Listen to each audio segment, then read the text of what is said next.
I'd like to call to order the regular council meeting of September 17th. If I could, everybody please stand for the Pledge of Allegiance.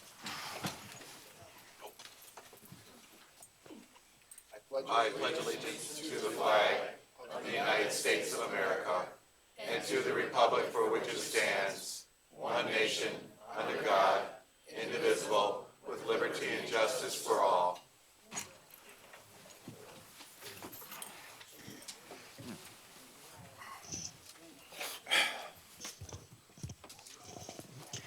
Roll call.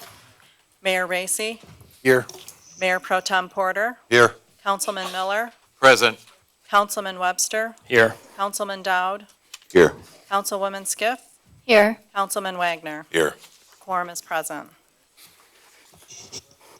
Item number 1 is to approve the agenda. Move to approve with one amendment. Under general items, G, it should be approval of a new tavern license to Phoenix State Wayne Theater, 35310 Michigan Ave, instead of on-premises Class C liquor license.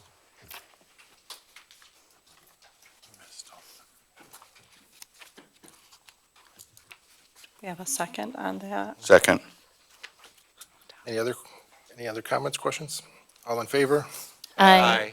Opposed? Motion carries.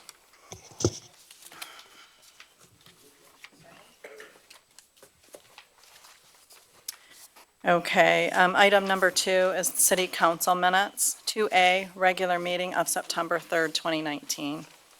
Move to approve. Second. Any questions? Mayor Racy, I would ask that we update the correction regarding item 09-19-0250 pertaining to the information that was provided at the last meeting to reflect the new information that we are about to approve. Which page is it on? Second page. That is with regards to the assignment of the council members to the study session. 251. 251, yeah. I Not 250. apologize. What-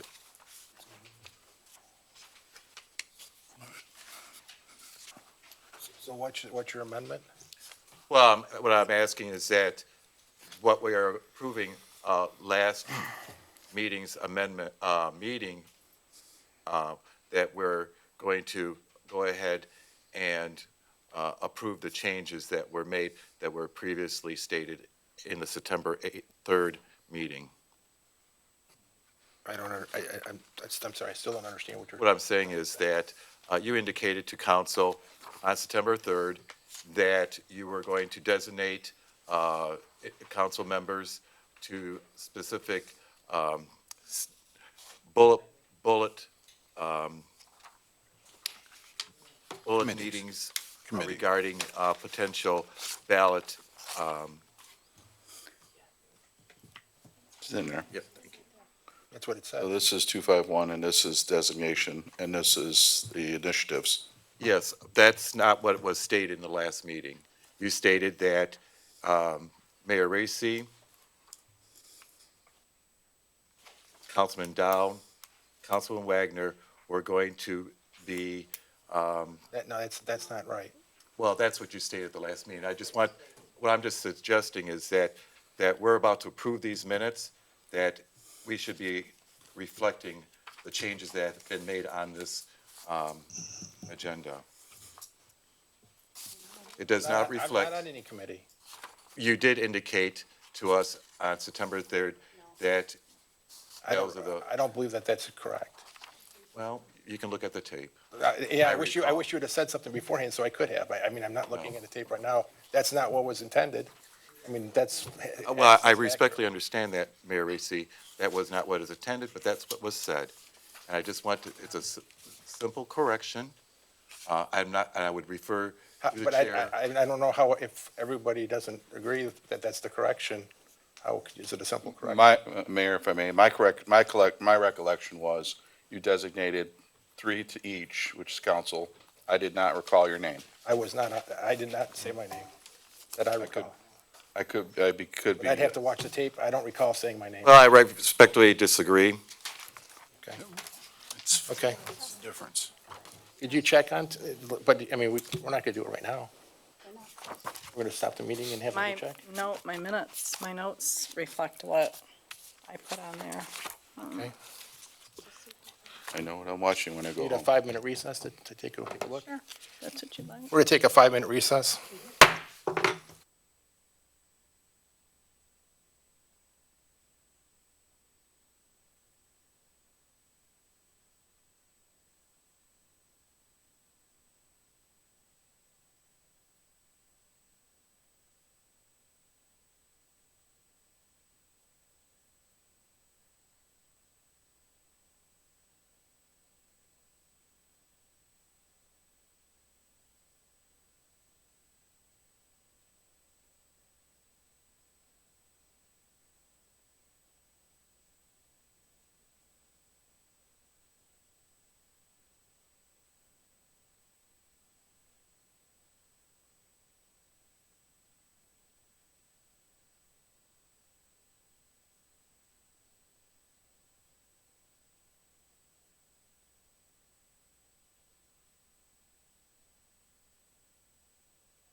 All right. Call the meeting back in session. Mayor Racy, through the chair, I stand corrected on the information that I provided. I appreciate the accuracy that we went to reinsure to our residents. Anybody else? All in favor? Aye. Opposed? Motion carries. Okay, item number 3A is request from Wayne Main Street regarding the downtown scarecrow contest. And I'm not sure anyone's Anybody from here, Main but I Street do here have tonight? the flyer. Can I just go ahead Yeah, you and? can do, kind of, give us the Okay. highlights, I guess. So the Facebook contest, this is an annual scarecrow contest. I guess they have it every year. And it's taking place between September 28th and November 2nd. And they have scarecrows. You can get the frame from Main Street, and you make a scarecrow, and then they'll put them up on the streetlights down in the downtown area. That's from September 28th to November 2nd. The Facebook contest takes place from September 30th through October 16th. The in-person contest is October 16th from 4 to 7 p.m., and the judge's choice takes place on October 16th at 7 p.m.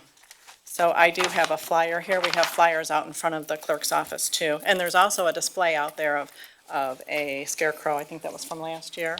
So to see it, so you can see what they look like.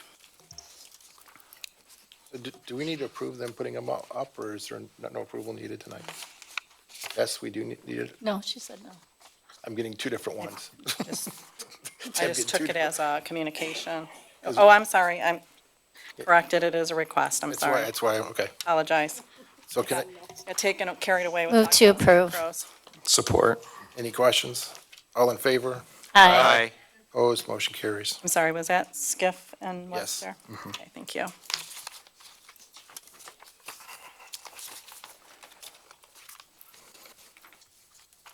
Item number 4 is ordinance and amendments. It's, 4A is the first reading of ordinance 2019-08, amendments to Chapter 894 to provide for a service charge in lieu of taxes for Atwood Gardens. Ms. Cohen? I need a motion, though. Move to approve. Support. Okay. Good evening, Mayor and members of council. I stand before you this evening. We also have representatives in the room. Joe Hall is here from Wallach, and Tamara is also here from the Senior Alliance. Presenting to you, if you remember, last year we did come forward, had site plan approval for a senior living community on the Senior Alliance ground on Vinoy at Van Born. They did apply a couple times for MSHDA, the state housing tax credits. It's a very competitive market, and it was, they were voted down. They didn't receive the credits, and I'm very, very grateful to them that they have not given up. Wallach has actually stepped up and is going to be doing some gap funding on their own to make this project happen. The difference is it's going to be independent living for our seniors, 55 and over, as opposed to assisted living. And as you all know, we do have a need in our community for independent senior living.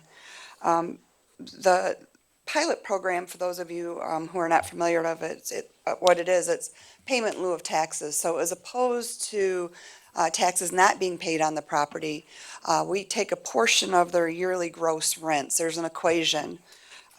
Under the new equation and the new proposed project, which if we approve the pilot change this evening, which I'll explain, they will be going before the Planning Commission, changing the scope of the project to add, instead of 70 units, they will be adding 100 units. So that's really the only change. And if, Joe, if I've said anything that's glaringly wrong, I'm going to have you get up afterwards if need be.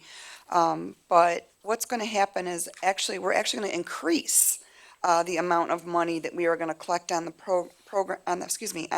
project, for the simple fact that they are adding more units. So $24,000, $24,202 more under the new proposal.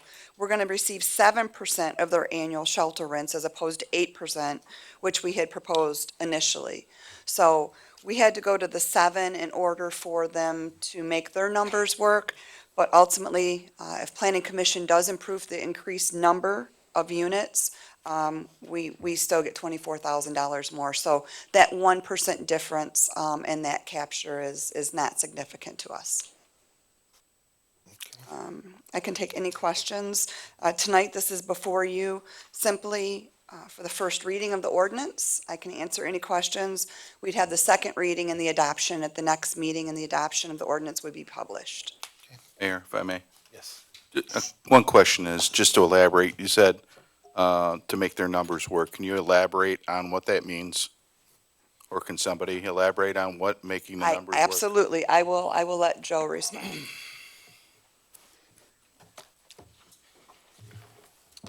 Mr. Mayor, members of council, good to be back, and thank you for considering our request. Great question to make our numbers work. So, as Lori has mentioned, we tried the 9% program twice, competitive program. Just did not turn out to be as competitive as we need to be. We assessed the next round coming up, which is October 1st. There's still probably a good 12 to 15 applications that weren't funded that are ahead of ours. The simple summary is, and we don't believe it's changing anytime in the future, is the site we're working on, one, simply just does not have a walk score that's competitive enough, and secondly, it's not in an opportunity zone. So instead of continuing to try something that was not working, we decided to, we'll call it re-engineer the project. So what we're planning to do is we're going to go for credits still, but now we're going to go to the non-competitive round, which is the 4% credits. Basically, if you can underwrite it, you can do it. In addition to that, so by making that change, just round numbers, we're losing about $7 million of equity to make this project work. There's quite a few ways we're going to attack that. First and foremost is increasing the number of units, which will allow us to support more debt on the project. So that's one way we're closing the gap. Secondly is we're going to MSHDA and compete in their gap funding round, which an application will be due November 15th, which we feel like this project is much more positioned to get an award in that regard.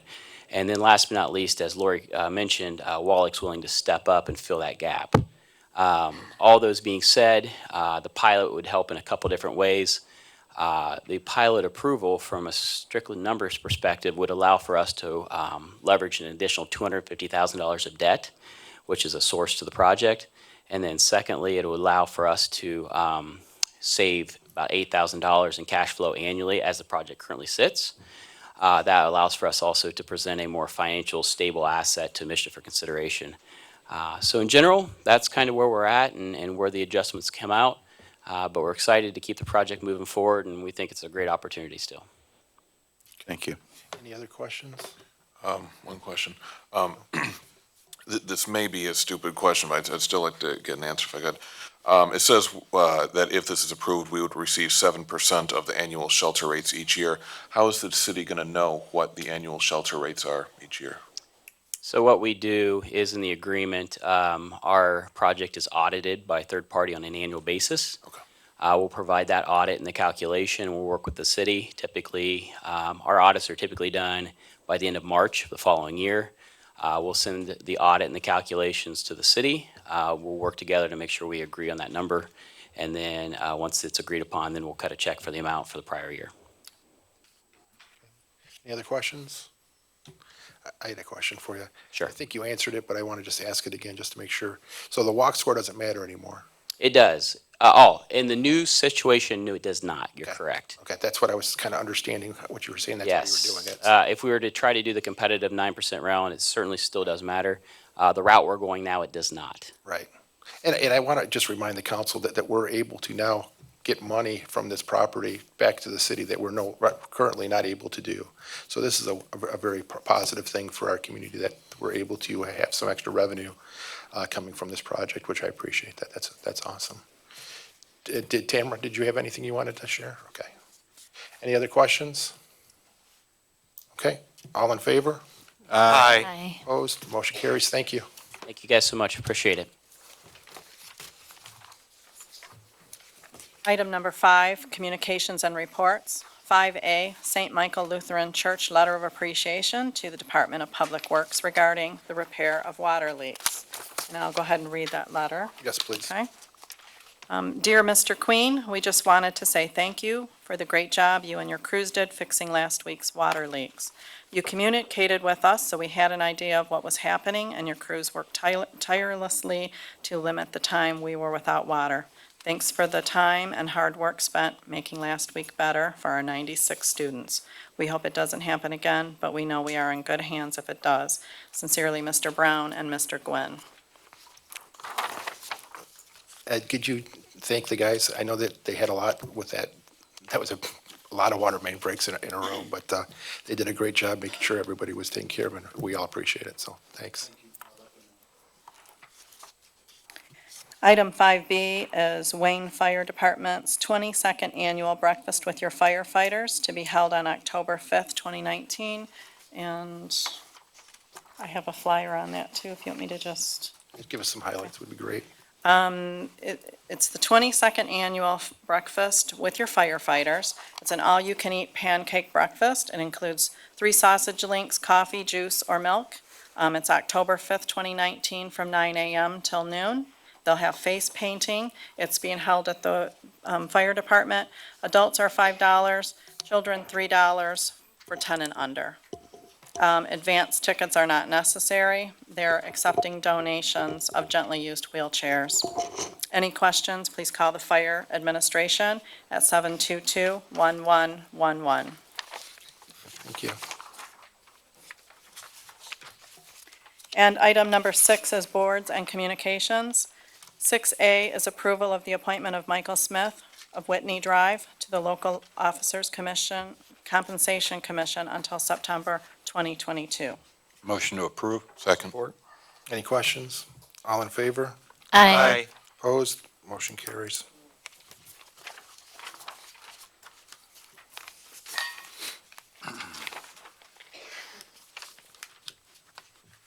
Item number 7, 7A is approval of the revenue and expenditure report for period ending August 2019. Motion to approve. Support. Any questions? All in favor? Aye. Opposed? Motion carries.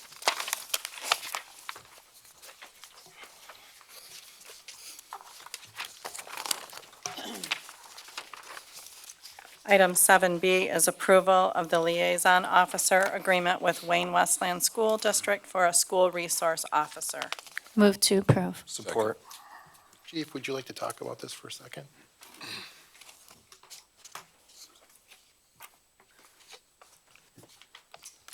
Mayor, members of council, as I'm sure you know, we haven't had an officer at Wayne High for approximately 5 years. It's very beneficial to have a police officer at the high school, mentor students. One of our newest officers was actually mentored by Sergeant Springer, who was a high school officer several years ago. All the things going on in the school, we're there quite frequently. It's just all around a good idea. So even though we're short-staffed, I think it'd be the best interest of the city, the police department, and the school to have an officer there again. Okay, any questions? I just want to say I agree.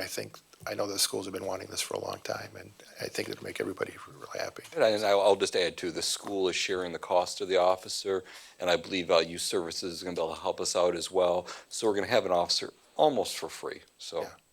Oh, that's Can't argue with that. That's a great thing. they'll be there full-time. Anybody else? Okay. All in favor? Aye. Opposed? Motion carries. Item 7C is approval of the purchase of a 2017 Ford Taurus for the Wayne Police Department. Move to approve. Support. Any questions? Any counsel? Ms. Pride?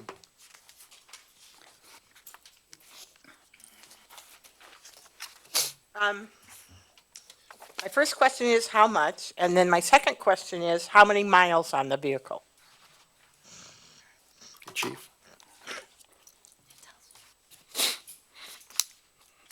$15,893, 51,000. Okay. Anybody else? All in favor? Aye. Opposed? Motion carries.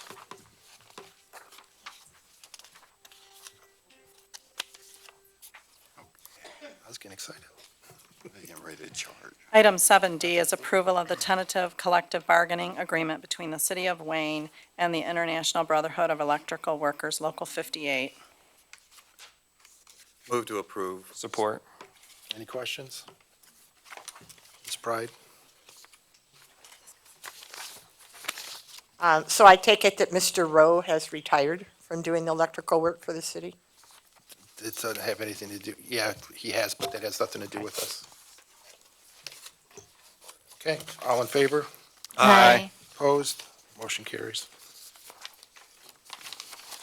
Item 7E is approval of the resolution in support of breast cancer awareness. Approve, move to approve. Support. Okay. Tina, would you like to read? Yes. City of Wayne Breast Cancer Awareness Proclamation. Whereas October is National Breast Cancer Awareness Month, which is an annual campaign to increase awareness of this disease. And whereas unfortunately many of us know someone or have family members who have or have had breast cancer. And whereas being aware of what may contribute to breast cancer, such as symptoms and family history, and whereas awareness of the importance of annual screening and testing is key to early detection and have increased chances of survival. And whereas having affordable access to screenings and early detection for all women is an essential component in the fight against breast cancer. And whereas by educating ourselves and supporting research, we can improve the quality of care for all Americans affected by breast cancer and hopefully one day defeat this awful disease. Now therefore, I, Mayor John P. Racy, and the Wayne City Council do hereby proclaim support of the month of October 2019 as Breast Cancer Awareness Month in the City of Wayne and encourage all citizens to support the efforts of this important campaign. All in favor? Aye. Opposed? Motion carries. Item 7F is approval of quote from Aetna Supply for remote network interface training in the amount of $8,500 for water billing finance staff to be paid for out of the water budget. Move to approve. Support. Ed, can you come up and explain for us?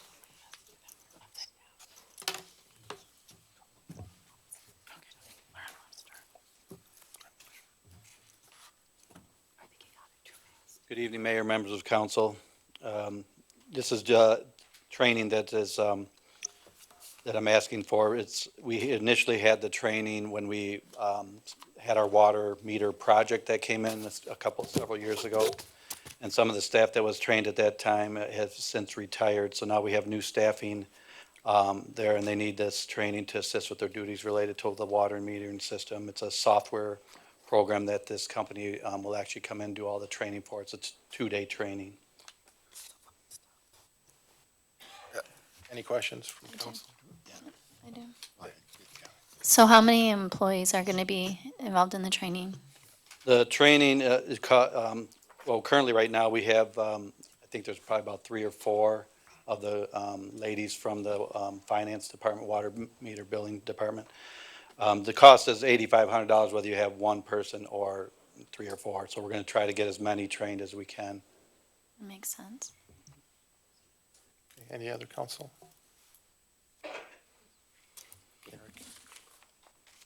Having a background in IT, normally when we have training that's paid for multiple people, we'll have a documentation specialist there to capture the training, so we don't have to pay for it a second time. $8,500 is a lot of money. I'm wondering if we're going to record it or otherwise document it, so we don't have to pay for this again in a few years. Okay. Ms. Pride? I don't know how old the 3 to 4 people that you're going to be training, but usually you try to mentor, if before you retire, you try to mentor some workers so that they get the knowledge that you have. This is done in villages, and if you don't study villages, that's what they do. Everybody has a specific thing that they do, and they train other people within their groups to know how to take care of the village. And so I hope that these people that are going to be trained, that they then mentor some of the other people and take them out in the field and train them so that we don't pay again. Okay, thank you. Anybody else? All in favor? Aye. Opposed? Motion carries. Item 7G, approval of new tavern license to Phoenix State Wayne Theater, 35310 Michigan Avenue. Move to approve. Support. Ms. Cohen? I apologize for having to correct the agenda. The application did not indicate the license type. It was a new license. So for clarification purposes, this is an on-premises sales license. It will be tavern, which means beer and wine only. It still will come out of our overall allocation. We have 3 licenses left as of this second, prior to the 2 agenda items this evening. So it will still come out of our allocation. And I can take any questions. We do have gentlemen from the theater. Of course, I left your names behind. They are John, Brendan? Braden. They are here with us this evening if you have any questions. But this is a tavern license, beer and wine only. Mayor Racy, through the chair. Yes? I could ask, could you please explain to the audience the differences between classes of liquor licenses? Absolutely. Appreciate it, thank you. So a Class C license is also an on-premises license or on-premises retail sales license, which means that beer, wine, and alcohol may be served. The tavern license is strictly beer and wine. So there's 2 different types of licenses, and they are asking for tavern.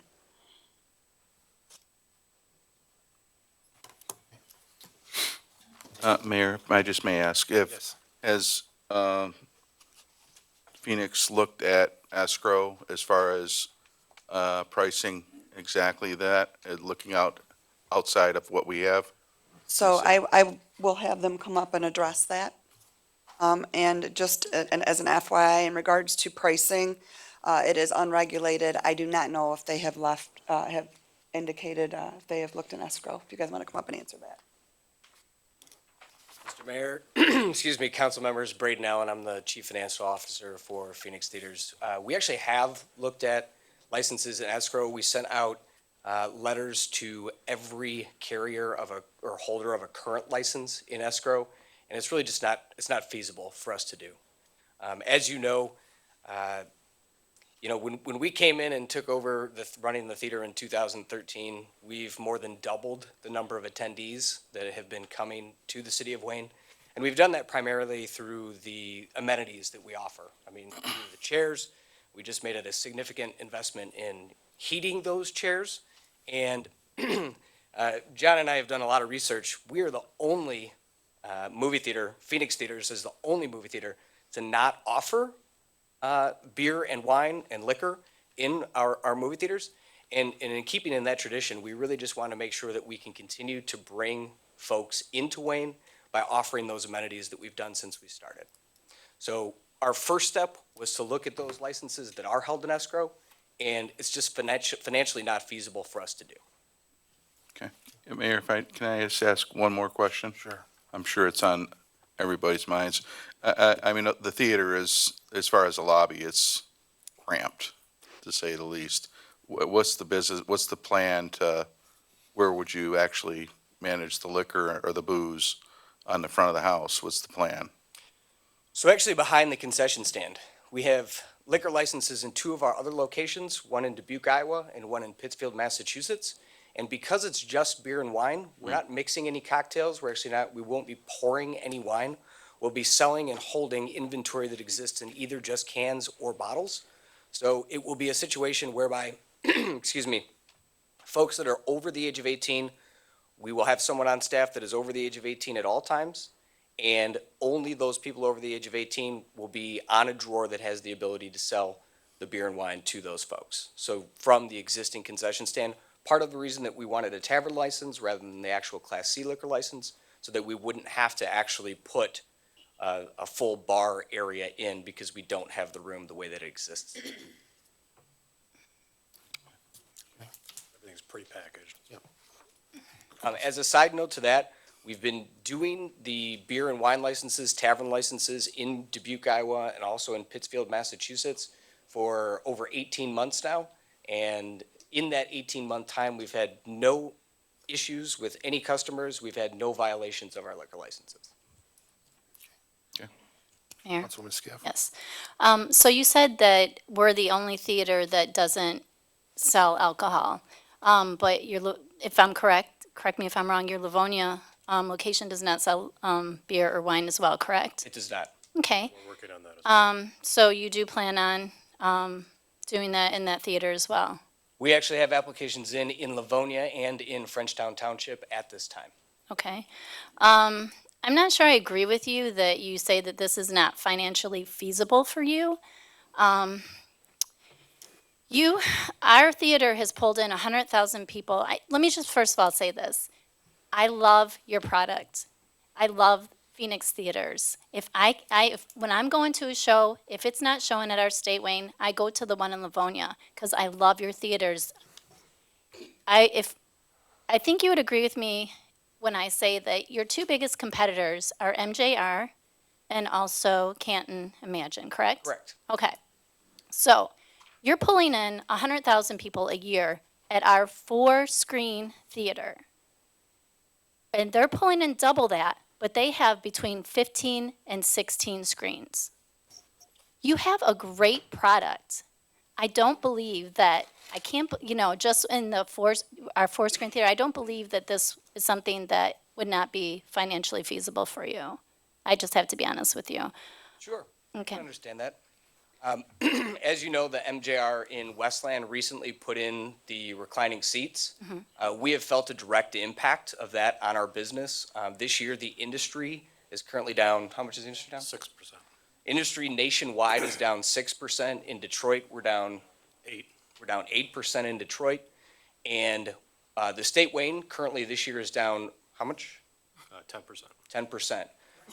So we are down more than what the industry's down. We're down more than what Detroit is down. And hopefully, one of the biggest things we see on social media as a common thread is we would love it if the State Wayne had beer and wine. We would love it if we could get a drink. And so one of the things, again, going back to my original comments, we're really hoping to just continue to provide those amenities, to continue to retain those customers that are coming to the theater, and to also offer new amenities for folks that maybe are going to Imagine or going to MJR down the road because they can get that beer and wine there.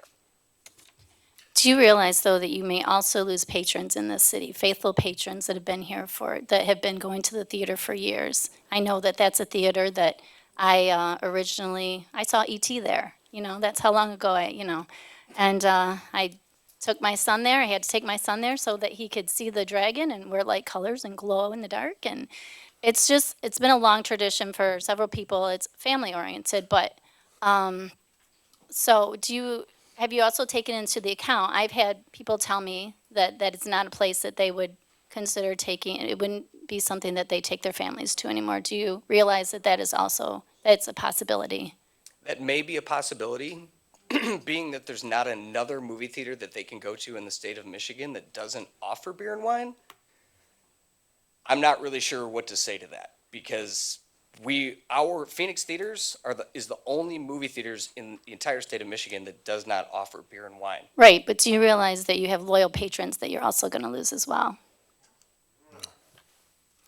I mean, I'm not saying that it's going to be enough to be significant, but I don't know that it's going to, you're not going to gain that much more people by I don't believe that you're going to gain that much more people by putting in, could you tell me the price of what a beer and what a glass of wine is going to cost in the theater?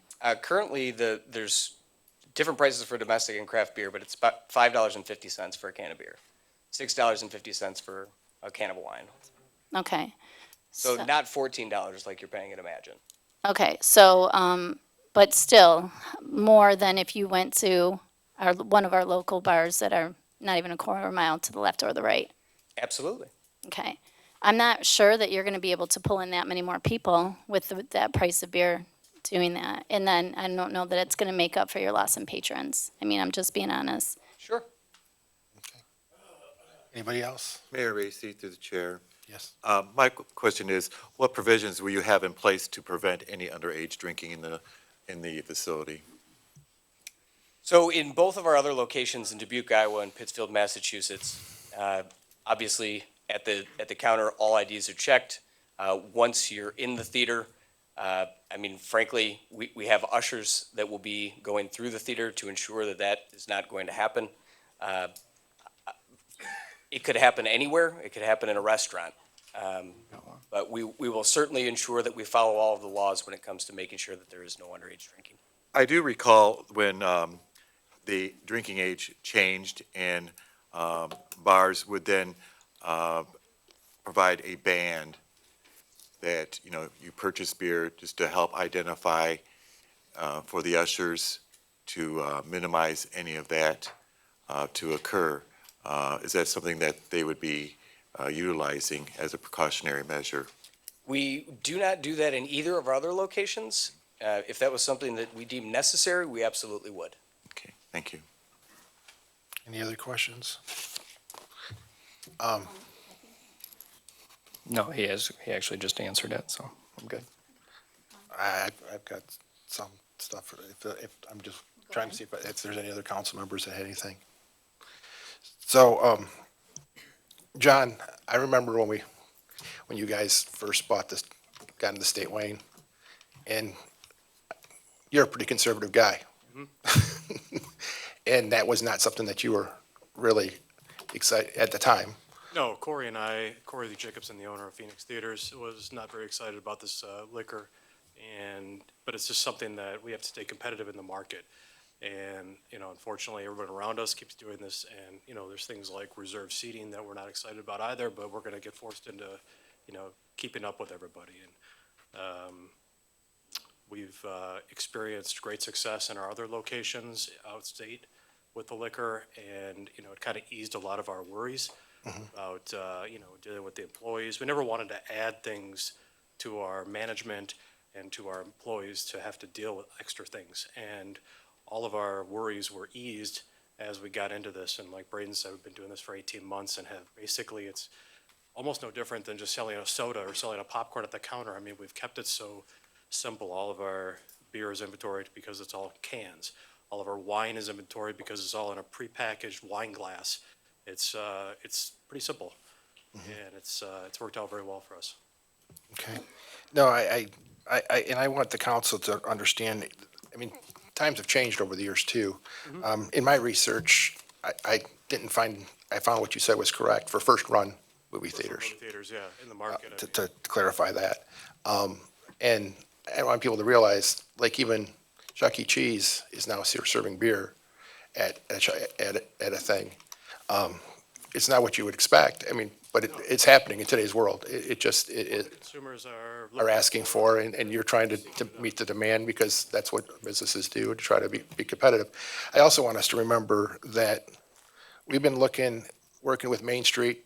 They've done plans and looked at what we need to do for downtown, and they say that's going to be an entertainment district. I mean, is one of the highly recommendations of having entertainment. And I think you're one of the top on the list for entertainment in Wayne. When you talk to people outside of our community, everybody knows State Wayne, you know, what you guys are and what you guys have done. You know, your reputation precedes yourselves. I totally believe in you guys. I know everything that you know. When you say you're going to do something, you keep your word and you take it to another level of doing it professionalism. So I'm very impressed with what you've done, and I think it's a positive thing. I know it may not, you know, everybody might not agree on it, but I do think you got to do what you got to do, and it's your business to try to figure that out. You know, at the end of the day, we sold the theaters, and you're trying to figure out how to make the best product to serve the consumer. I was at a Main Street meeting not that long ago, and they talked about how we got to make downtown available to everyone. And I just think we need to remember that the downtown's not for select groups. We got to look at everybody needs to be included, and I think that you do that. Even with a liquor license, I think that you would do that. So thank you. Any other questions? Just a question, and you know, obviously you're not under any obligation to answer this. So you said you also have a place in Livonia, and you have applications to get a beer wine license there.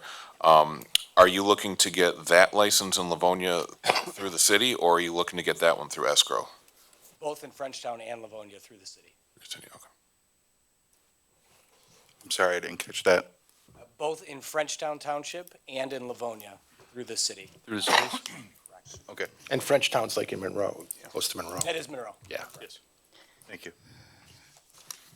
Councilman Skiff? Yes, I just have to ask, have you looked at other ways or things that you could do in order to be profitable other than adding beer and wine in your facility, in our facility?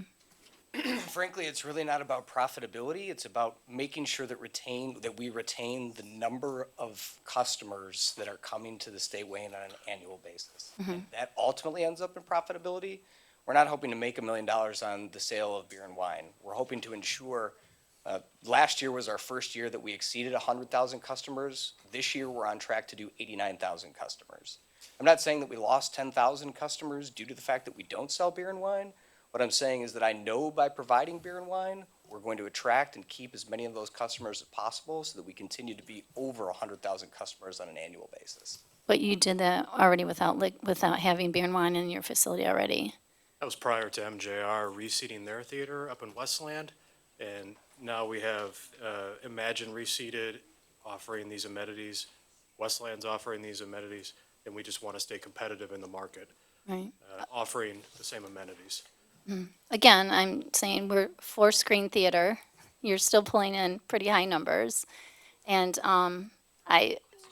doesn't sound like you've looked at other ways in which you could be more competitive to pull in more people. We have, we've offered reclining seating, we've offered heated reclining seating, and, you know, What about expanding or, again, we're just a 4-screen theater. We are just a 4-screen theater. Another thing that we're looking at in conjunction with offering beer and wine is going to potentially reserve seating. We found that reserve seating is something that families are really gravitating to, because if you come into the State Wayne, it's a tight packed lobby and you're standing in line and you might not get 4 or 5 seats together on a weekend when Toy Story comes out or The Lion King comes out. And so we're potentially looking at moving to reserve seating so that you can ensure that you're sitting with your family on that weekend afternoon. That's definitely something that we're looking at in conjunction with being able to offer the beer and wine, which our customers are asking for. But not expanding. what do you mean? We actually met with some folks from the city of Wayne 2 years back in regards to expanding. At the time, there were some things that we ran into as far as roadblocks are concerned. But that was something that we were looking at, and that's something that I know Corey Jacobson, the owner of our theater, is definitely looking at. And if it begins to become financially viable, then we would absolutely take a look at expanding in the future. Okay. Any other council questions? Mr. Amos?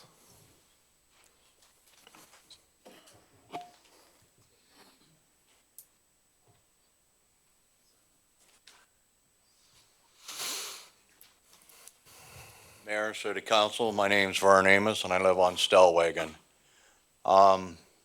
I grew up on the State Wayne Theater. That was my first job in the city of Wayne, and it was not an alcoholic place of business at that time. I presently take my grandchildren and my family there specifically because it doesn't offer alcohol. And I personally feel that, you know, he stated it's not a matter of profit.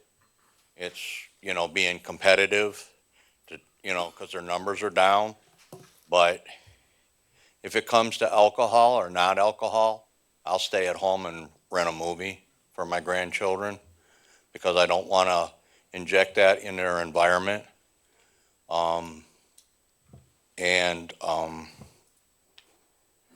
I just don't feel it's right. There's too many options for people to be able to drink before they go or after they go. I personally don't feel that there's a need to have it in the theater. Thank you. Okay. Mr. Claremont? I live over in Ward 5. I'm a block from the old Wayne Bar and Grill. That was just flipped. They bought that in the business next door with the intent of selling it as a new bar and grill. we've got 3 licenses left in the city at this point. It sounds like we're giving one to 35,000 Sims. That'll be the next vote. Jake's is going to ask for theirs soon after that, right across the street from there, and now the theater. So we're going to use all 3 licenses in one block area.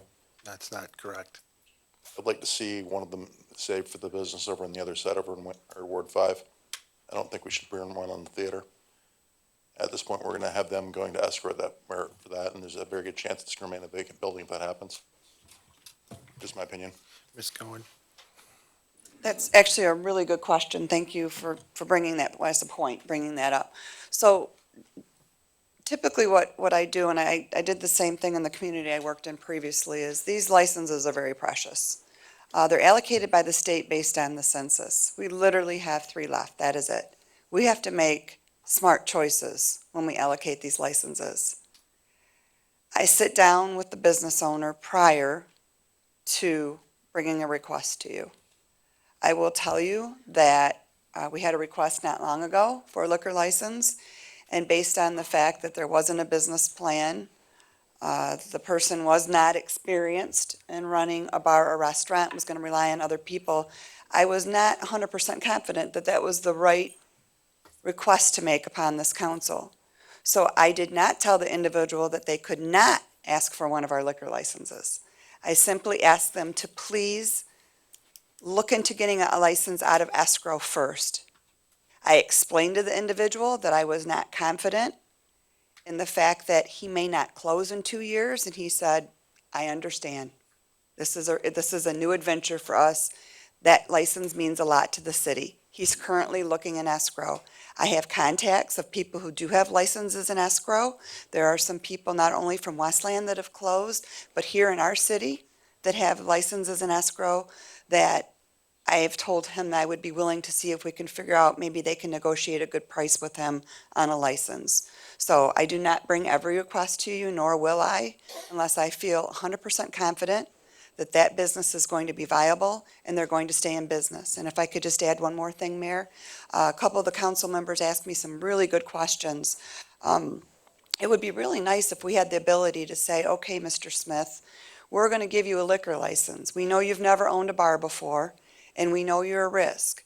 We're going to put a clause on your license that says, if you close within the first 2 years of business, that license reverts back to the city of Wayne. That is not how it works, unfortunately. That license goes automatically into escrow. It becomes that person's license. So unfortunately, we cannot put any stipulations in place. If we could, that would give us the ability to have a little more flexibility with who we bring forward to recommend a liquor license for. Okay. Ms. Jenkins?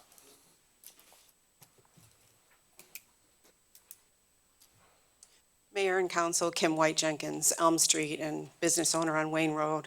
While I think that the vote in favor of this granting the license is inevitable, one thing that I have noticed, and I do feel for what Councilwoman Skiff is saying in terms of let's maintain a family-friendly arts and entertainment place. And right now with 4 screens, they're showing 2 movies that are both R-rated, It and Hustlers. And what I wouldn't like to see is that we continue to have only R-rated movies because that's what makes money. I would love to see a screen reserved for PG, PG-13 films that are maybe no alcohol screens, or certain times of day that are no alcohol screens. And that might be a compromise. And then I just have a question about, is there money exchanged for a license from the city? Go ahead. Thank you, Kim. There's an application fee, that is all. There is no cost to the license. It's strictly an application fee of $1,000. That's all there is. Ms. Pride? Okay. Good evening, Mayor, Council. Your representatives from the theater, I believe his name is John and Corey. I think they're doing a great job.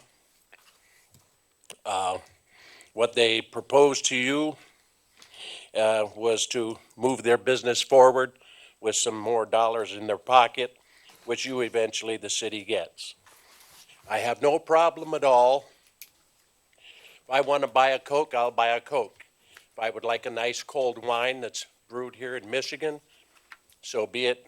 It's my choice. As long as the alcohol content on that beer is no more than we have in the bleachers for the Tiger games, so be it.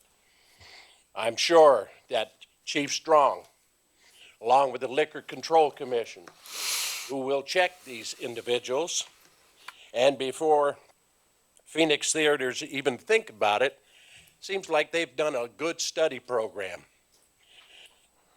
TAM cards, as long as his people have TAM cards.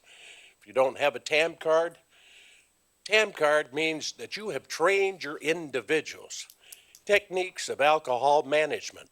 I think we were talking about paying $8,500 for our own people just to see how the water satellite goes. These gentlemen have a business here. They fought for it. They have continued to overhaul it, maintain it, and in my opinion, done a great job. If I don't like, Miss Skiff, to have that wine, I can bypass it myself. And I am sure the way it is talked about here, that the little kids are not going to be standing up here on the wine wagon and putting 50 cents in there to get a dispensary of wine.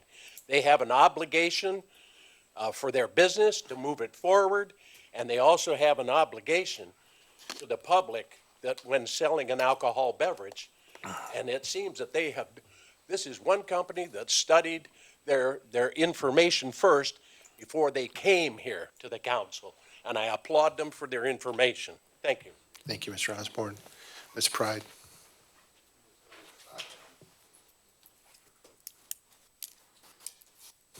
I sometimes don't understand, Kelly, the way that you have approached this, and the fact that you approved the other liquor license immediately at the beginning of the meeting. I came to a place in the city where they were having a big, I don't know, Palapalooza or whatever it was. They had people going up and down the Rouge River because Cuban had done such a wonderful job doing that. The people from Save the Rouge River came, and they also had learning lessons at, I think it was about 4 tables, where they came and they were teaching the children about pollywogs and the different things that are in the river and how to look for them. And I was shocked out of my mind when I found out that there was a beer being sold at 11 o'clock in the morning, and you folks put that on. So if you're so concerned about your children, that shouldn't have been going on. I don't mind the beer and wine being sold or whatever at our musical fest. How do you keep your children from that? The point is you need to educate your child about alcohol. We have alcoholism in our family, and you bet your bottom, I taught my sons, you don't party hardy every weekend and think that you're going to win. You have a gene that's in you, and you set it off, and it's set. I don't see anything wrong with them doing it. If I can, as a point of clarification, please, I think there's some confusion. There was no vote at the beginning of the meeting. Somebody else guessed the same thing. It was simply a change in the request on the agenda. So there was no vote. So, yeah, so this was changed to a lesser license.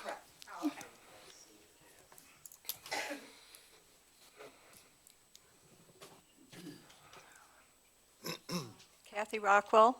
I'm not in favor of liquor at the theater. The one thing that scares me is you may have somebody that drinks quite a bit, may have more than 1 or 2 drinks, and you have a child sitting there. And all the bad things that happen with people getting drunk and on drugs and that, you never know what's going to happen in the dark. There's no lights there. Like people say, well, you can get a drink at a restaurant with your children, but it's out in the open where you can see who's around you. And I agree with you, Kelly. I think that it's wrong. Okay. Mayor, I'd like to call a question, please. Okay. We're good. Go ahead and call the question.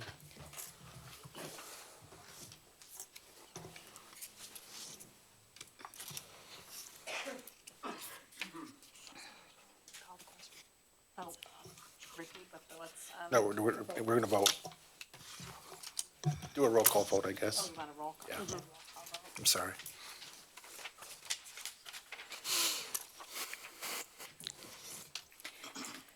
Okay, so the item that's going to roll call vote is for the approval of a new tavern license to Phoenix State Wayne Theater, 35310 Michigan Avenue. Mayor Pro Tem Porter, Yes. Councilman Miller, Yes. Councilman Webster, Yes. Councilwoman Skiff, No. Councilman Wagner, Yes. Councilman Dowd, Yes. Mayor Racy. Yes.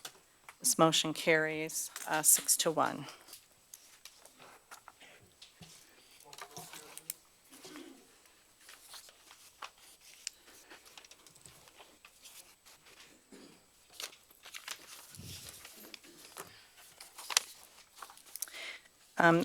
Item 7H is approval of a new on-premise Class C liquor license to Mark Palladino, 35000 Sim Street.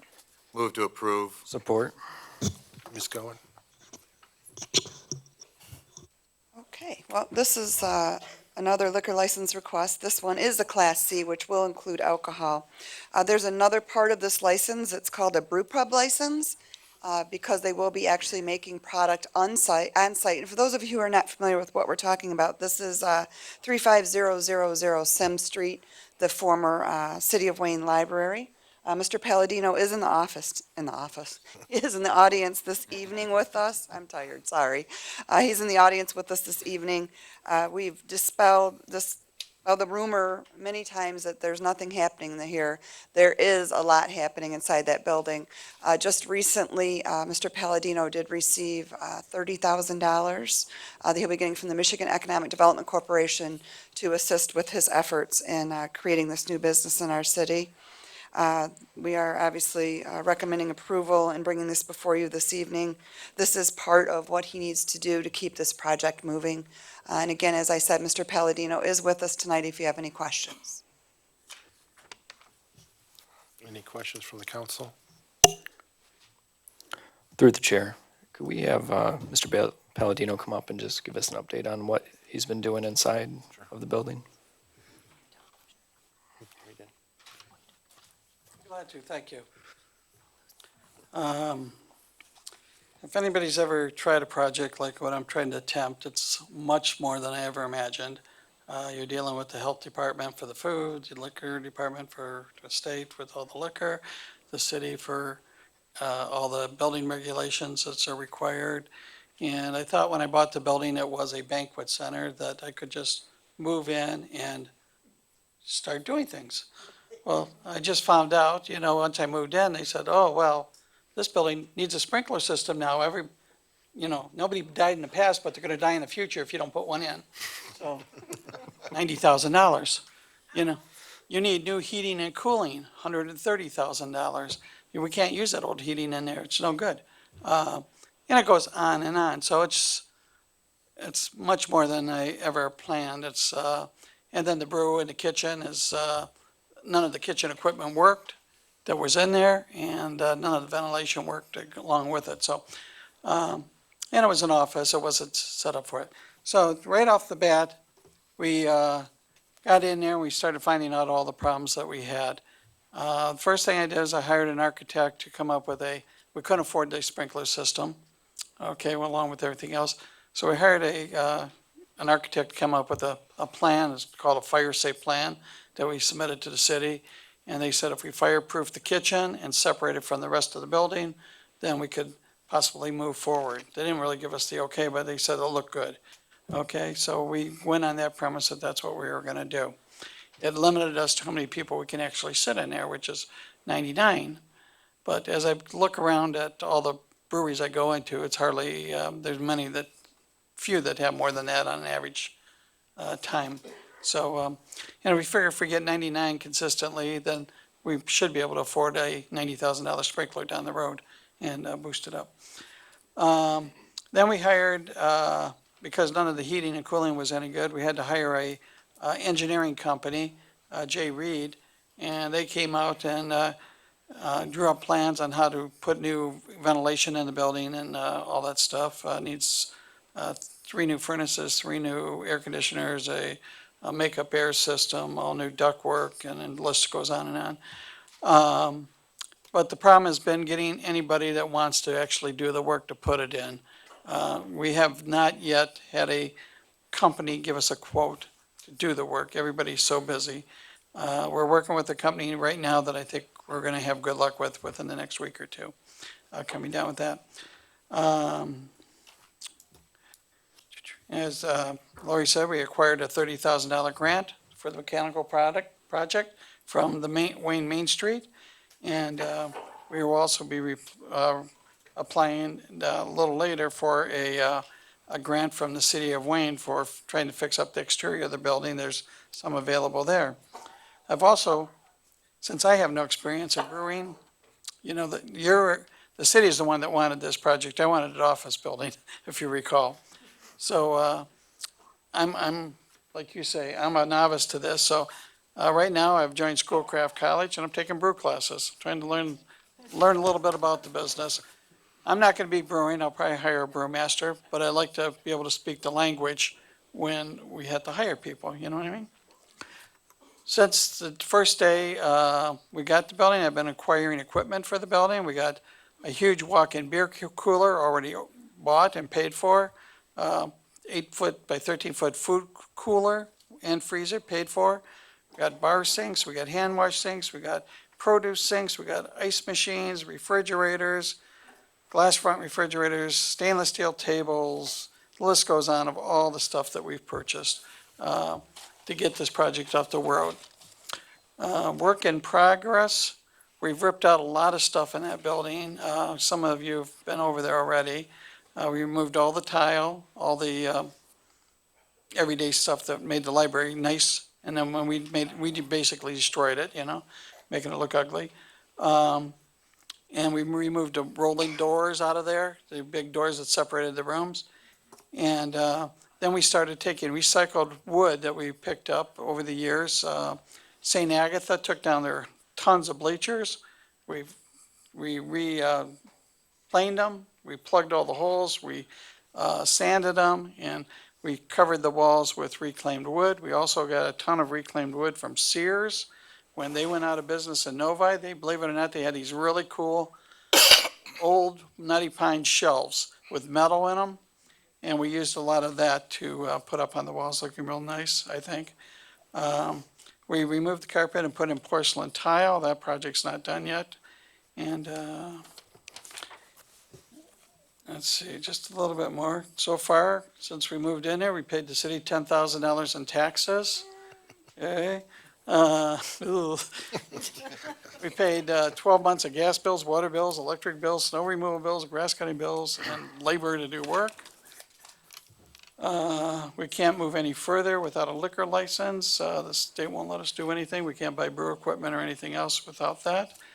And then finally, the timeline. Here's how I can see it coming down if everything goes right.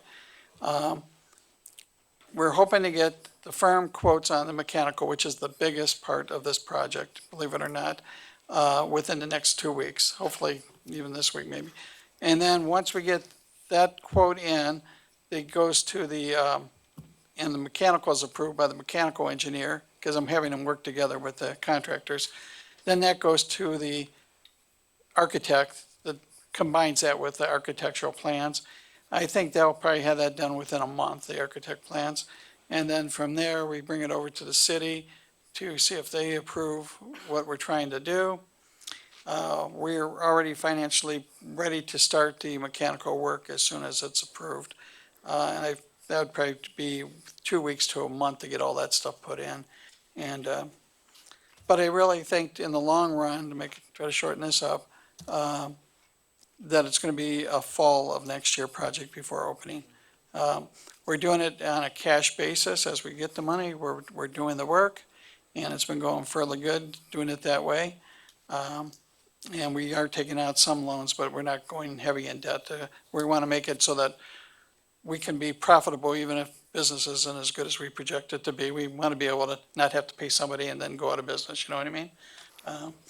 And Kelly, all I can tell you is I saw a lot older movies than It at the theater. Any questions? Any Mayor questions? Racy, just, it's a comment. I can't tell you deeply how much I appreciate the effort that you're going through and explain what you did tonight, okay? I think this council and this administration, as well as this community are with you, okay? We're gonna stand with you in this and get it through, and we're gonna make this happen, okay? And I mean that. Thank you. I want to Okay. make one more comment of what I perceive this to be. This is not going to be a bar with TVs all over blaring out. It's going to be more of a quiet place. If you want to bring your young adults in there, it's not going to be a heavy bar atmosphere, I'll tell you that right off the bat. And I'm hoping to make it an enjoyable place where people can bring friends and have a conversation over a table instead of, what'd you say, I can't talk to you, it's too loud. It's not going to be one of those places. I'm just not going to have it. So it's going to be where we can gather our friends and come in and have a good meal and have a good talk. Any other council member? Mayor Racy. I just want to say that I will be voting in favor of this tonight. I believe that your business is going to bring people to our downtown area, and it's also going to be a destination place. Unlike the vote that was just passed, which we profit nothing from. This will be a win-win for both of us. So just want you to know you have my yes vote tonight. Thank you. Any other council? Mr. Palladino, I just want to thank you for the effort that you put in. I think you made us 4 words that you said, we asked for this. And I think that you're right. I mean, it really comes down to that, because I remember you were originally doing you wanted to do the office space, and then you came up with a new idea to do a banquet facility, and we turned it down. And that plan would have been great too, but you're taking it the extra mile, and this is what the community was looking to do, and I commend you, for sticking with it and staying through it. It's been difficult, difficult process for all of us, but I appreciate your effort, and this is the type of people, like I said at the last meeting, we need people that are invested in our community to reinvest more, and then we got to get behind that. So thank you. Thank you.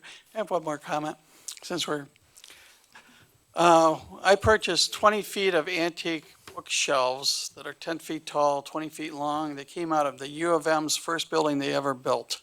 It was the old planetarium on the campus of U of M. It was called on Detroit Street, or the Detroit Observatory in Ann Arbor. And I don't know how I got a hold of them, but I did. And my idea is to take these bookcases and put yearbooks of all the local high schools and schools in the surrounding area, just more than Wayne, but, Garden City and the other surrounding areas, to try to get as many yearbooks and fill these bookcases up.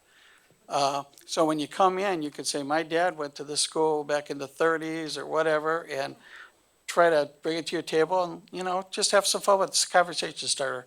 So if anybody has old yearbooks that they would like to donate, on the camera here, we'll be taking donations so we can get that project started also. Thank you. Mayor Racy, through the chair real quick. Is that a hint of what the name might be? Well, we've had the hardest time trying to come up with names, believe it or not. And I was telling Lori, I'm still swirling around. I don't want you to give it away. I want to be a surprise. Either City Hall. Go for it. City Hall Brewery, or more likely, the old library. Library. The old library. Yeah. Thank you. Thank you. Okay, thank you. Okay, any other questions? All in favor? Aye. Opposed? Motion carries.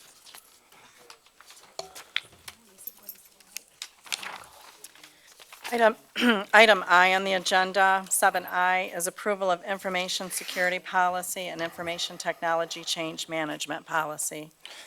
Move to approve. Support. Yeah, we can, and Jeff, I didn't see Jeff at first. Good evening, Mayor and members of council. These policies have been recommended by Plant Moran as part of the IT assessment. They'll be useful as we move forward with changes and upgrades to technology and also as employees use technology. I have Chris Blau and Tyler Wolf here from Plant Moran for any questions. Okay. Any questions from council? Did you have anything you'd like to share about what you've seen or where with things with this? Just a brief thing or? Mayor Racy through the chair. Oh, 1 second. Sure. Okay, that'd be great. I just think it's an important thing to let people understand. Honorable Mayor, members of council, I'm Chris Blau. I'd like to turn briefing over to Tyler Wolf from our team. Okay. Thank you, guys. Yeah, so I'm Tyler. So I'm sorry, what was the question? Or Just kind of get a little bit overview. about it? Okay, yeah. So information security program policy, it's essentially a high-level document that covers really a wide-ranging, wide-arcing breadth of information security topics.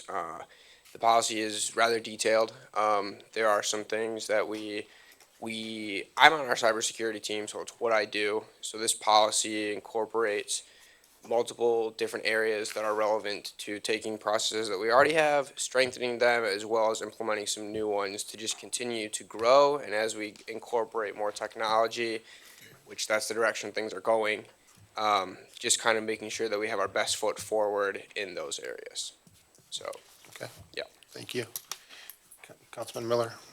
Mayor Racy through the chair. Basically, you're referring to best practices, security, training that with the associates, as well as preliminary checkpoints of entering into the system. Those are the two basic areas of impeding the ability of unforeseen viruses, of infiltrating into our technology system and information. Is that correct? For the most part? Yes, that's correct. Anybody else? Yes. Thank you, through the chair.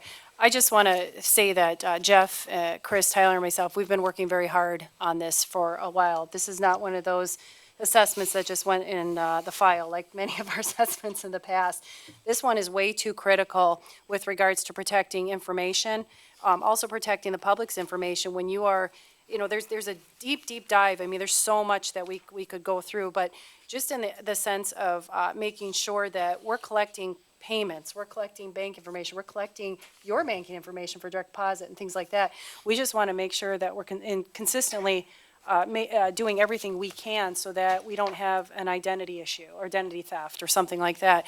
There are so many articles, and Jeff and I were just before the meeting, we were talking about the articles that are out there and all the cities that are being held ransom right now with regards to information. And we did have a breach of security. I think it is important to know that some of the staff and a member of council, somebody did fake their identity and tried to get direct deposit information. Our staff was, and Jeff, and actually the testing system, we're smart enough to catch that. So nothing did happen, but that's the kind of world we live in. We have some very, very dishonest, untrustworthy people out there that will steal from you. They have no qualms about it. It's just second nature. So we just want to make sure that this is not just for the city, the employees or the city council. This is for the people as well who are paying their bills here. So there's a deep dive, but I just wanted to say thank you guys. I mean, we've been doing a lot of work in the last several months since this was approved. And I just want to thank council because approving this was a very good idea, and you will find out at the end that it's one of the smartest decisions we've made. So, thank you. Okay. Anybody else? All in favor? Aye. Opposed? Motion carries. Thank you.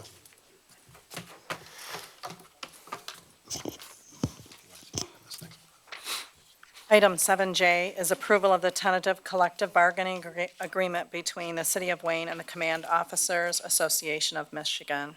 Motion to approve. Support. Any questions? All in favor? Aye. Opposed? Motion carries. Number 8 on the agenda is administration reports. Through the chair. Yes. We had quite a few items on the last agenda. We're going to go through them as quickly as possible. I'm going to have to call on a few staff to come up and talk about a few of these.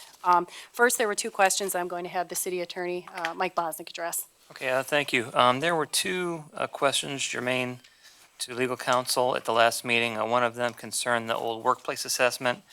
That is an issue from 2018. Just to recap, the workplace assessment was done by an outside attorney. Based on that evaluation, any hostile work environment claim was unfounded. However, numerous employment-related policies were either enacted or updated. Some of those policies were decades old and some of them had not been enacted. So the total cost of that project, including the assessment and all the policies that Labor Council enacted and developed, was somewhere in the ballpark of $70,000 at the end of the day. The other question was regard to the streetlight assessment, specifically the legality of it. Assessments for streetlights, special assessments in cities are specifically authorized by Michigan law, specifically the Home Rule Cities Act, which is Public Act 279 of 1909. The specific statute is MCL 117.4D, which refers to cities. It allows cities to have special assessments for street lighting set forth in their charters, and the charter of the city of Wayne does do that in Chapter 12, specifically at Section 12.3 of the charter. The cost, as defined by Michigan law, includes expenses of the street lighting system, which would include operation, and that's set forth specifically at MCL statute 117.4D sub 2 sub B. So that's all I have for you this evening. Thank you. Okay, thanks, Mike. I'm going to have the Community Development Director come up. There were questions that were brought up from a member of council about the contract with the former real estate firm and why that did end. Yes, exactly. Despite what you may have heard, we did come to an end of our contract with Colliers. We chose not to renew it after speaking with Mayor Pro Tem Porter and Mayor Racy, myself, and the city manager. There was no point in renewing the contract with Colliers. The properties that we did sell, the sales were initiated in-house. We did have to end up referring the sale of both parks to the firm because they listed them. Otherwise, we would have had no profit or commission to pay out on those. Based on what is left, there's no reason to have those listed any longer with the commercial agent. The biggest reason that I feel we don't need to do that anymore is the fact that we now have a very competent city attorney in place that has the ability to offer us a real estate attorney. So that individual, if I'm able to move more property like I have in the past, I can refer that to Mr. Contis. Mr. Contis will draw up all the purchase agreements. He'll conduct the closing, do the title work. He'll do whatever's needed, and we will not pay any commission. I also spoke with Colliers. The gentleman that, our agents, two agents did separate from Colliers, but the gentleman that was left did indicate that it was probably best that we not list those with an agent at this point for the simple fact that specifically even the properties on Brush probably will not end up selling. So that contract did expire. Thank you. There was another question. I'm going to have the police chief come up this evening to talk about the Sims and Michigan Avenue crossing signage. Mr. Claremont. Yes, so this is just reference West Michigan and Sims, whether or not there should be a marked crossing there due to the fact that the sidewalk's cut there. So Mr. Byton and Mr. Queen and I discussed this extensively, and we just don't think it's a safe enough place to cross, to encourage people to cross by putting a marked crosswalk there. Okay, thank you, Chief. There was also a question about the water report that Mr. Claremont had asked, and we do understand your question, so I was going to have Ed address that. Good evening again. The most current water quality report is the 2018, which is online right now. The 2000, I think you've asked about the 2019, correct? The 2019 doesn't get posted until, we have until July 1st of 2020 because we're not currently done with all the water sampling that gets done in that current year. So the current year doesn't get posted until the following year. So it's always looks like it's a year behind, but that's the most current one you have is what's on the website right now. Thank you. You're welcome. Thanks, Ed. Mr. Claremont also asked about the flag at Hype. I did reach out to Ollie and did let him know, and he was on the email that I sent you as well. Yep, we'll stay on that. There was also a question about why the Commission on Aging with only 4 members cannot meet versus with the Parks and Trails meeting, the group's meeting when we don't have a full group. The Commission on Aging is actually an official commission or board, so they are required to post minutes, they're required to have a quorum, so that is why, that's the difference between, and the Parks and Trails is not. I hope that answers your question. Okay, sure. That doesn't mean we're not still looking for Parks and Trails Committee members though, right, Eric? We can use a few more. I'm going to have the city clerk address a question about the meeting minutes from last week as well. Thank you, Lisa. So the meeting that Councilman Wagner was absent for was actually the August 6th meeting. And on August 20th, those minutes of August 6th were approved. And the motion was actually made by Mayor Pro Tem Porter and seconded by Webster. And the only way that Councilman Wagner voted was in unanimous, that they were correct and accurate as he watched the video and read the minutes that were presented. So, Thank you. Just a couple items before I bring Mr. Mills up for the sesquicentennial minute. There's been a few projects going on in the city of late. If you don't follow Facebook, the Peace Memorial, if you've been by it, is getting a restoration efforts done and completed. I want to thank the Downtown Development Authority. They had a very engaging conversation about this particular project. As we all know, the panels had fallen off, and that was just due to weathering, and so there was no vandalism or anything like that. But certainly, we were not going to let it sit. The problem that we had was that we were going back and forth on whether or not to restore or do demolition, because the water features are not going to be restored. There is no way that we can afford to do that, but at least we can preserve the fountain, the internal, external portion of it right now. But the DDA did vote to put some money towards this, and we did find out that there was going to be a little bit more work that was going to be accomplished, because if you walk over there and you actually see what they're doing, they had to create a brand-new lip all the way around the edge of the fountain because it was degrading so badly. And I'll tell you something, I was quite impressed. I was skeptical. I think most of us were, but if you walk over there and take a look at the work that Italy American is doing, it's pretty incredible. It's very impressive. They sure know what they're doing. We're doing everything we can to restore that fountain. Again, not the water feature, but the fountain, so that we can at least make it, a good visual. And, it's even though we're kind of going back and forth on Peace Memorial, Veterans Memorial, what it's meant for, it's still a very important monument in the city. So I want to thank the DDA. Kim is here this evening. Kim White Jenkins is a member of the DDA, Councilman Racy as well. And so Lori, who's not here anymore this evening, but she is manages the DDA. So thank you all for that. The pedestrian walk on 2nd Street, connecting Gowdy to 2nd. I want to thank the DPW, incredible job. It looks amazing. I do want to encourage people, though, that doesn't mean don't look both ways before you cross the street.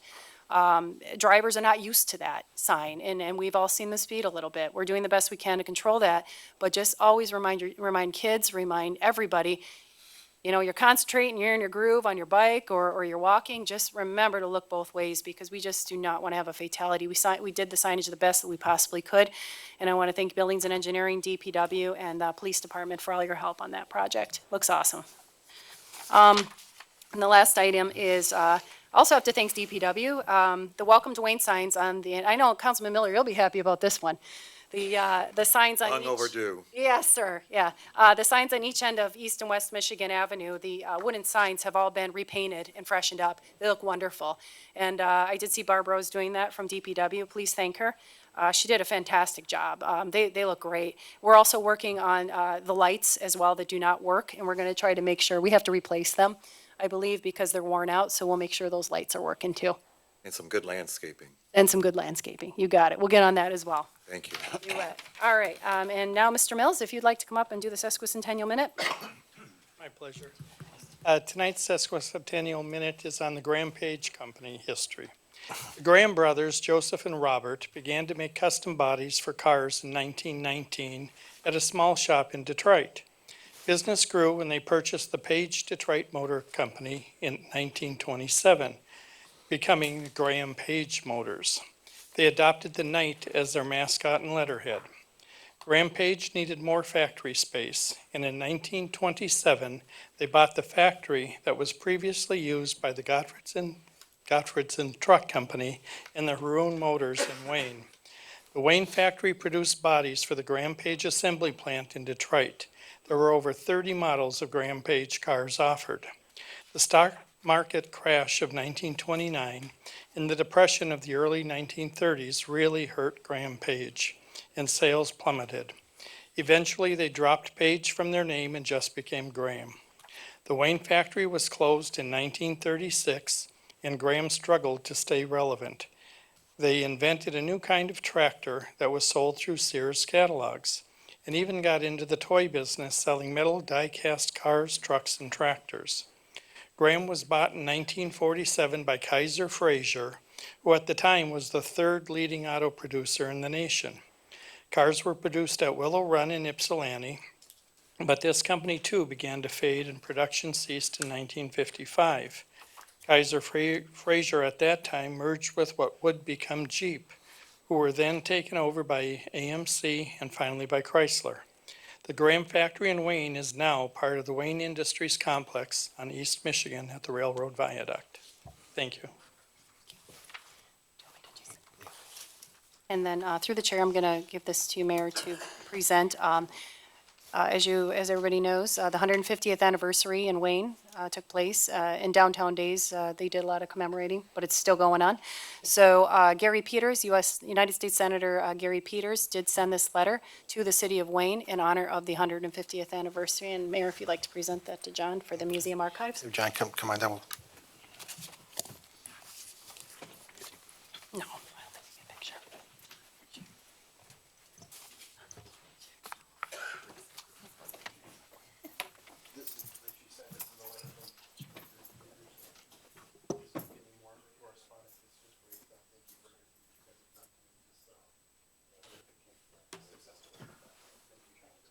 I changed my mind. We're taking a picture. That's so cool.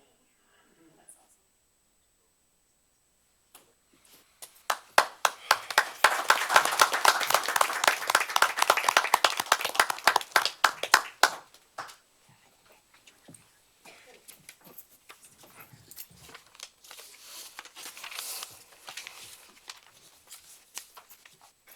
All right, Mayor, that'll conclude my report. Okay, thank you. Public comments for matters not on the agenda. Pursuant to the Michigan Open Meetings Act and the enacted procedures and rules of City Council, now is the time for public comment. Any questions will not be answered this evening, but the appropriate person will make their best effort to respond by the next council meeting or as soon as possible, provided you state or leave your contact information with the city clerk. Approach the podium and state your name. Please limit your comments to 3 minutes. Mr. Shelton.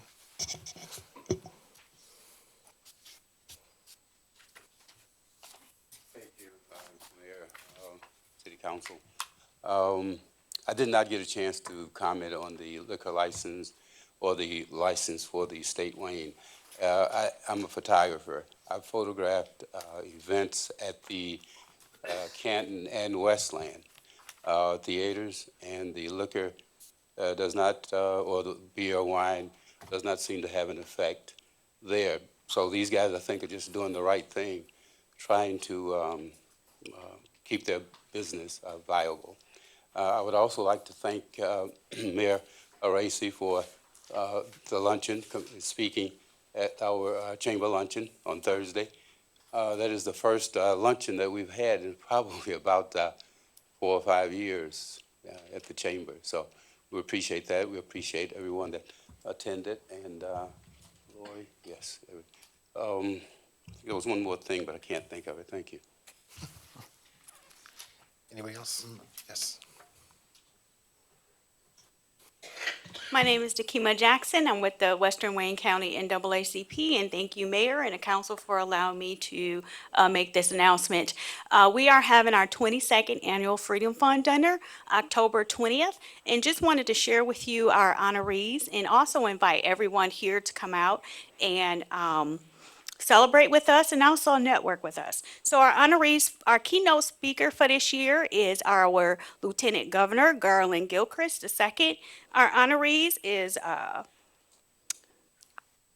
Roy Wilson. He's going to get the Lifetime Achievement Award. Congresswoman, Rashida Tlaib, Great Expectation Award. We also have the Wayne County Commissioner, Glenn Anderson. He's going to get the Leading Through Service Elected Official Award. Jayla Washington, she's going to get the Trailblazer Honoree Award, as well as Seeds to Feed Foundation. They're going to get the Community Service Award, and Judge Deborah Thomas is going to receive the Freedom and Justice Honoree. So thank you, and I hope that you all are able to come out and join us, and thank you. What's the cost? Any questions? What's the cost of your event? The cost is $100 per ticket. That includes membership, and that's for adults, and $50 for the youth. And so it's our annual fundraiser, and what we do is provide scholarships to students in the community. We serve 26 cities around in the Western Wayne County area, as well as try to put on health events, health fairs, expungement fairs, whatever we can do for the community. Where was it located at? It is located at Prestige Hall, Banquet Hall is where we're going to have our dinner. October 20th, it's from 5 to 8. And we're going to have a networking event from 7 to 8 at the Prestige Hall in Allen Park. Okay, thank you. Thank you. Jody?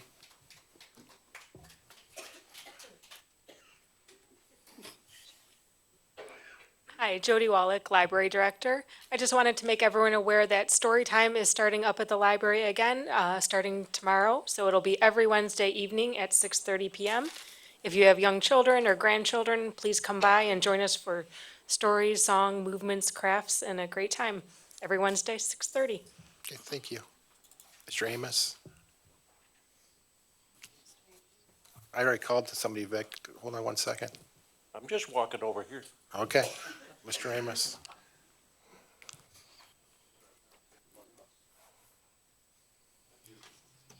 Mayor, City Council, just so there's no confusion, I am Vern Amos, and I live on Stellwagen.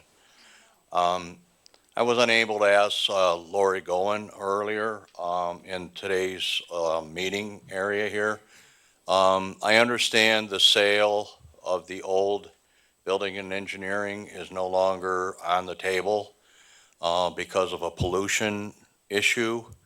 I'd like to know what that pollution issue is and what the agenda holds for that building in the future. Thank you. Thank you. Mr. Osborne? Good evening, Mr. Mayor.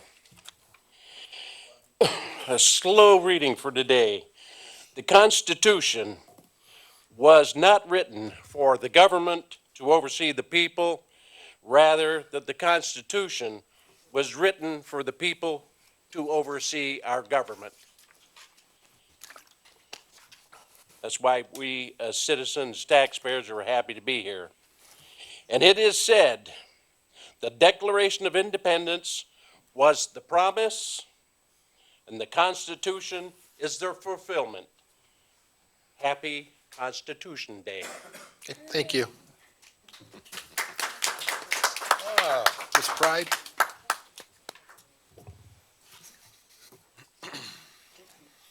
Okay, I wasn't here for the meeting of the stump grinder, but I did watch it on television, on the cable channel. And I know some of the streets down by 7-Eleven. I think that's where they were talking. I wasn't really sure about that. But their easement between the sidewalk and the curb is small. And I was not too sure about the sizes that were being quoted on the trees. Was it circumference? 8 feet is a big, if that's a diameter. Was that the circumference of the size of the tree or the diameter of the tree? Because that makes a big difference. If you're telling me that the trees on those easements are 8 feet in diameter, That would take up the sidewalk and the street. Okay, Mr. Mills? Yes, I want to, on behalf of the Wayne Historical Society, extend an invitation to everyone to join us on Sunday, October 6th at Glenwood Cemetery. It's our annual cemetery walk, our 6th annual cemetery walk, our second time to Glenwood. It's from 1 to 3 in the afternoon. We have 8 actors who will be playing there. We're in the middle section of the cemetery this time. We were in the west end last time we were there, and we will have cider and donuts at the end of the walk for everyone. Thank you. Yeah, thank you. Yeah. Ray? I want to say hello, and I'm back again, just to come back and do an update, and sometimes it's nice to come back. It's nice, smooth in here today, because usually the one in Westland has been pretty hopping lately. So, just want to give an update anyway with DWMHA in the good way, where I have seen right now with our bass sitters, we had 13 and we got, believe 12 more. We have 24. That means from recovery. People with disabilities are out there handing out the flyers, doing groups, presentations. I'm going to be doing with Strong, our Strong, into the future. And I'm also right now reaching out to Dearborn Heights City Council. Planning doing one here, hopefully with Lisa. I want to talk to her about that. I did give you a flyer about that before. Because mental health is very passionate to me and for other people because it affects everybody. And it affects people in their families. And I'm finding out by me going out there, people be more receptive about it. By people hearing my story and hearing other people's stories. It could be from drug addictions. It could be from different things of the mental health. Because people have gone through different phases from, being in jail to people who have dealt with drugs to people with my life or my situation is from the institution. It wasn't where, hey, it wasn't my fault, but living a life today, knock on wood. So I'm very blessed about that and giving out hope to other people. So I just wanted to kind of share that today. So I want to say, also one more thing. I want to give Westland Police Department a very great leadership over what they are doing, helping people. They really have been two community police officers out there, been doing some events like Jefferson Barnes with the basketball game. Matter of fact, people with Special Olympics gotten a fundraiser thing yesterday, recognized the city council. I am very proud of that. So keep up the good work. I know the Wayne Police Department, they're working hard out there, and you guys need credit too. So I want to say thank you. Thank you. Mr. Clearman? Hi, thanks for addressing some of the questions I had from the last meeting. One of the ones that I also had was the streetlights between Berry and Merriman on Michigan Avenue have been out for close to a month now. I've got the information for who to call about that. I've called several times. They're still out. I don't know what needs to happen to get those back on, but that'd be great to get those back on at some point soon. Also, we have a lot of marijuana flags up from, not flags, signs up from a place called Flower Bowl all along the east side of Michigan Avenue. Those keep getting taken down. They go right back up the next day. Don't know what we can do about that. And then we have Wayne Holistic, which has several signs up front with green crosses on them. We have a medical marijuana sign ordinance, which says that can't be there. I've reported that. Don't know why we haven't taken those down yet. I keep hearing it'll get funded a few months out. But if we're not gonna enforce the ordinance, I don't know why we have it. Not approved yet. All right, thank you. Thank you. Anybody else? Ms. Rockwell?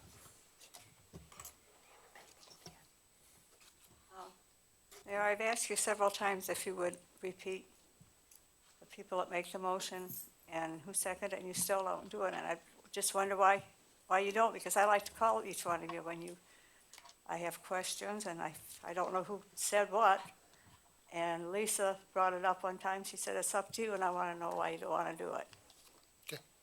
Could you ask the secretary or the clerk, I'm sorry, to mention it like we did before? And then also, I haven't heard anything about the police meeting. You haven't announced You announced at one time when the police meeting was gonna be, and I've talked to several people, but they're not sure. It's in September, isn't it? Oh, you canceled it? Oh, okay. I didn't know you canceled it. Thank you. Okay, thank you. Please consider that. Anybody else? Go ahead and move the agenda.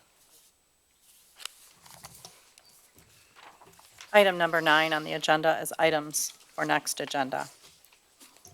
Mayor Racy, to the chair, I'm asking that the council have a discussion regarding how we can find better ways to service our residents with city customer care.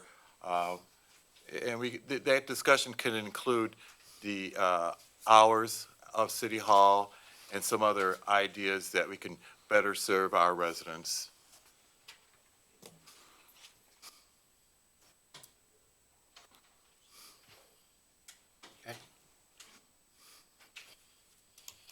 Anybody else?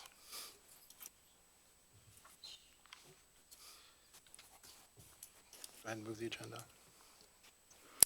Item number 10 is consent calendar.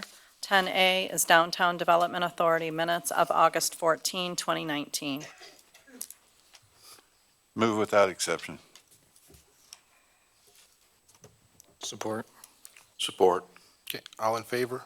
Aye. Aye. Aye. Opposed? Motion carries. Comments from members of City Council. Councilman Miller? Thank you, Mayor Racy. I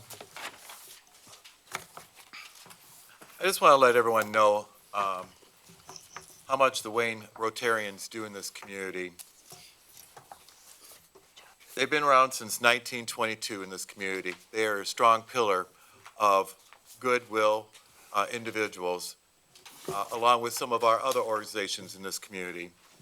You know, Wayne Rotarians have invested $50,000 into Main Street over the last 5 years, $5,000 in library books, $5,200 in computers for the library, $20,000 of Wayne Memorial High School scholarships, dictionaries for every third grade student in Wayne, approximately $3,000, $1,000 towards John Bold Food Depot, police and fire scholarship, $1,000, 5 little libraries throughout our community, not to mention one of them that has been vandalized over 7 times. And also, I want to point out, most of the Rotarians are seniors in this community. I'm extending a warm invitation to the entire community to join this well-worth organization. I know some of us have a lot on our plate, and I get that. But I, myself, am going to make a point to stretch that plate and ask you to stretch your plate a little bit for these good people in our community. I also want to mention that alongside that this being Breast Cancer Month, it is also Suicide Month.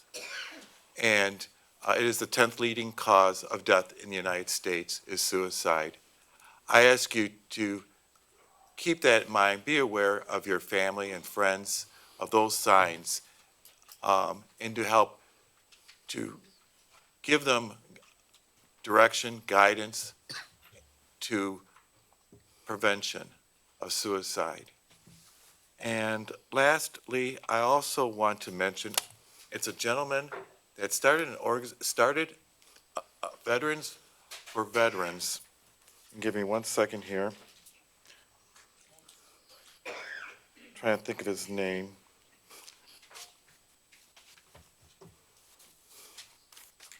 If I could read this for you, please.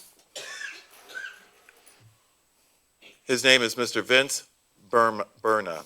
He's a Vietnam veteran who served in the United States Army, passed away early morning hours of Monday, September 16th. Mr. Burma, along with his wife, Judy, founded Veterans Haven approximately over 27 years ago from their apartment because they had seen a need in our veterans. After a few years passed, Mr. and Mrs. Burna founded their current location here in the community of Wayne at 4924 South Wayne Road. The motto of the Veterans Haven is Vets Helping Vets. Mr. Berna is survived by his wife, Judy, and their son, Vince Jr. Veterans Haven not only distributes food to veterans from Wayne, but also the surrounding communities as well, including the general public. I just want to express on behalf of this community our condolences to their family for the service that he provided actively and also after his service. Thank you, sir. That's all. Okay. For the city clerk, could we put his name on as a moment of silence for next meeting? Thank you. So, yeah. Thanks. Me? Mr. Dowd. Thank you, Mayor. And you want my card? I brought the cards. Everybody has a card up here. As a matter of fact, I have more for anybody that wants some. I just want to start with, I went by the library and saw the memorial and the improvements out there, and was there just recently for Downtown Days, and what a remarkable difference for something that I've known my whole adult life. So it's fantastic to see a professional effort bring it to a level that is truly fantastic to have, to say it's in our city. Secondly, somebody is watching at home, near and dear to me, and she's a volunteer. And if I didn't mention an event that she's working on, which is Toast Wayne, it's a social event. It's going to be held at St. Mary's School actually in the gym. The event is October 3rd. It's an evening event, 7 to 10. It's a walking, strolling, enjoy drinks and food, and also a fundraiser for baskets and whatnot that can be bid on and whatnot. I've been to the event. I think it's fantastic. Last year it was at the bank, and this is going to be a little bit more spacious. And you can buy tickets at downtownwayne.org, or you can call 734-629-6822 to arrange for tickets over the phone. And I'll leave the balance as instructed by my lovely lady at home right there for anybody that wants one. With that, I'll pass. Okay. Thank you. Not much tonight. Just want to publicly thank the Wayne Rotary for their gift to the library a couple weeks ago. It's just wonderful. Great things happening in Wayne. They've already touched on the Toast Wayne and the, what else was I going to say? Scarecrow. Yeah, Scarecrow. Thank you. Yes, good. Pass. Okay. Councilwoman Skiff. I said Councilwoman Skiff. Thank you. You can check the tape. So I want to apologize for some volunteers that I told them I'd give them a shout out at last meeting, which I did not, at the Family Fun Fest.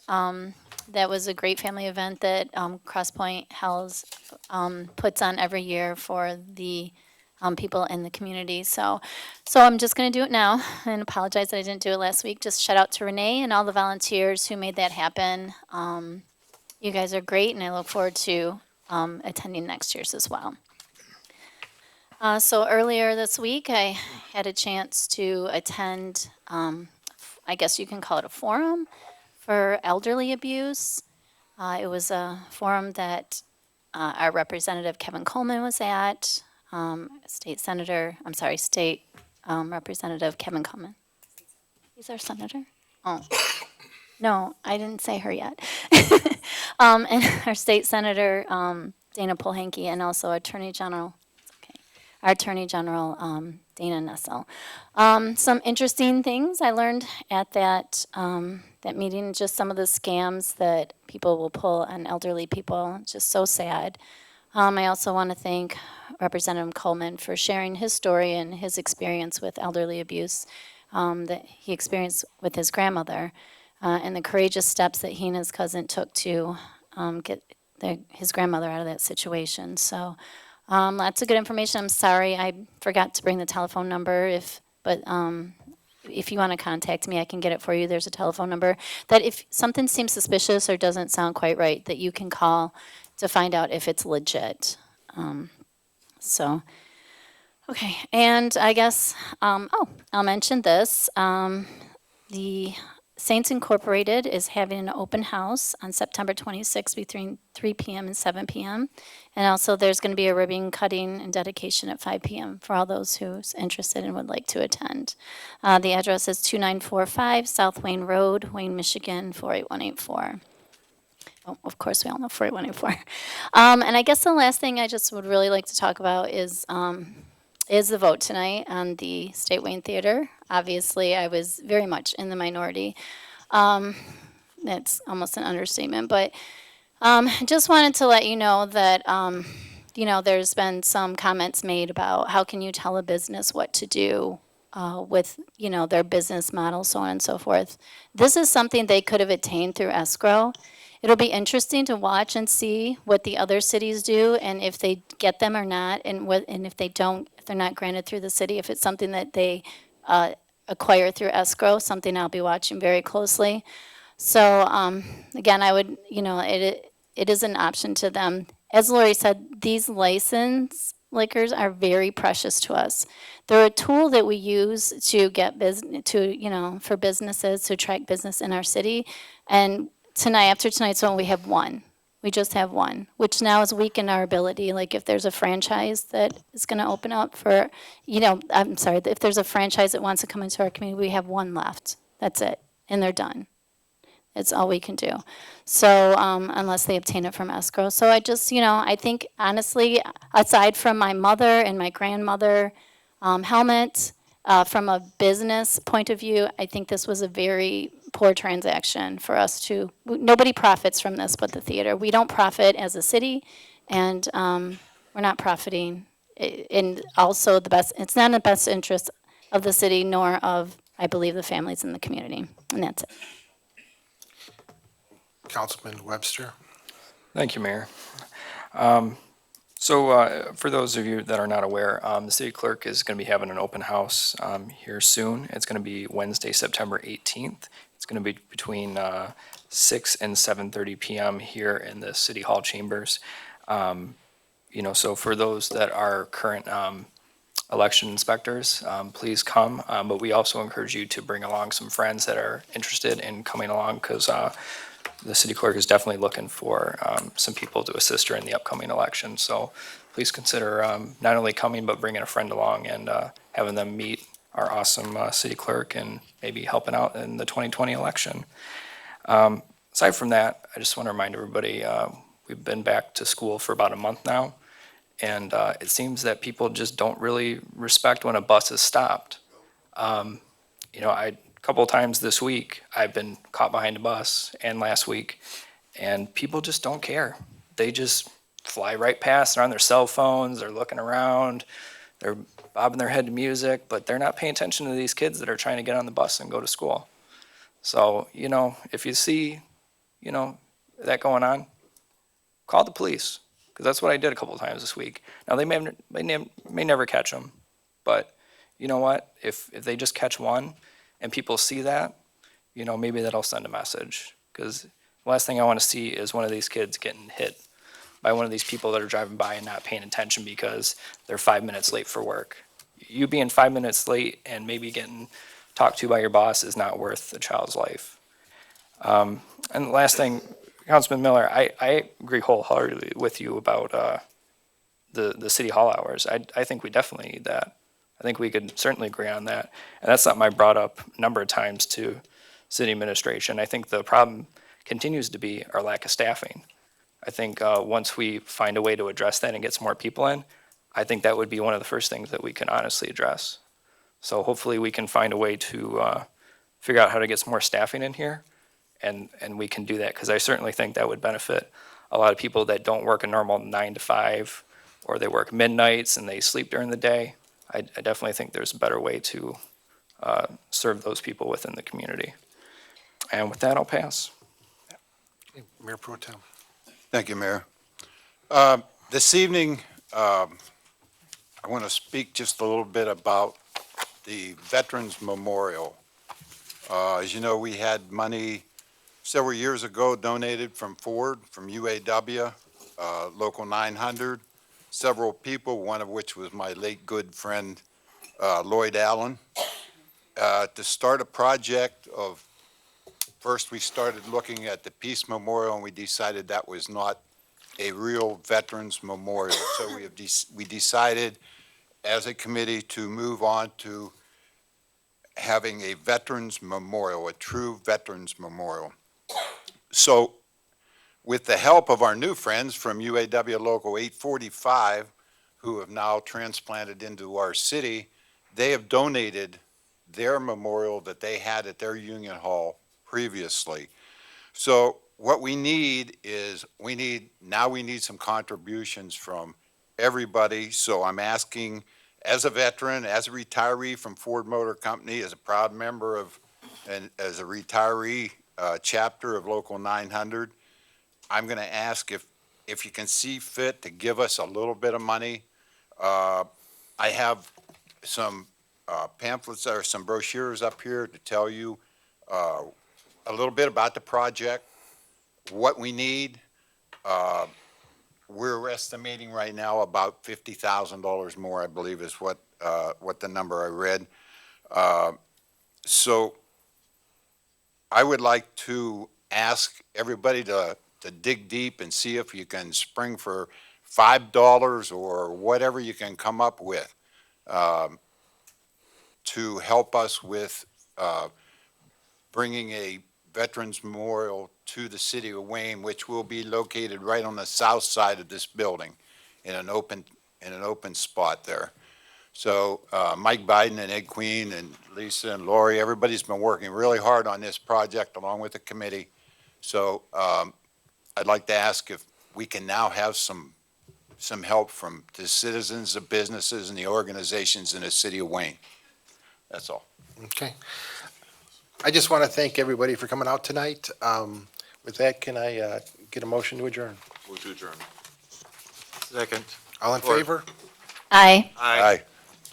Motion Twice. carries. Twice.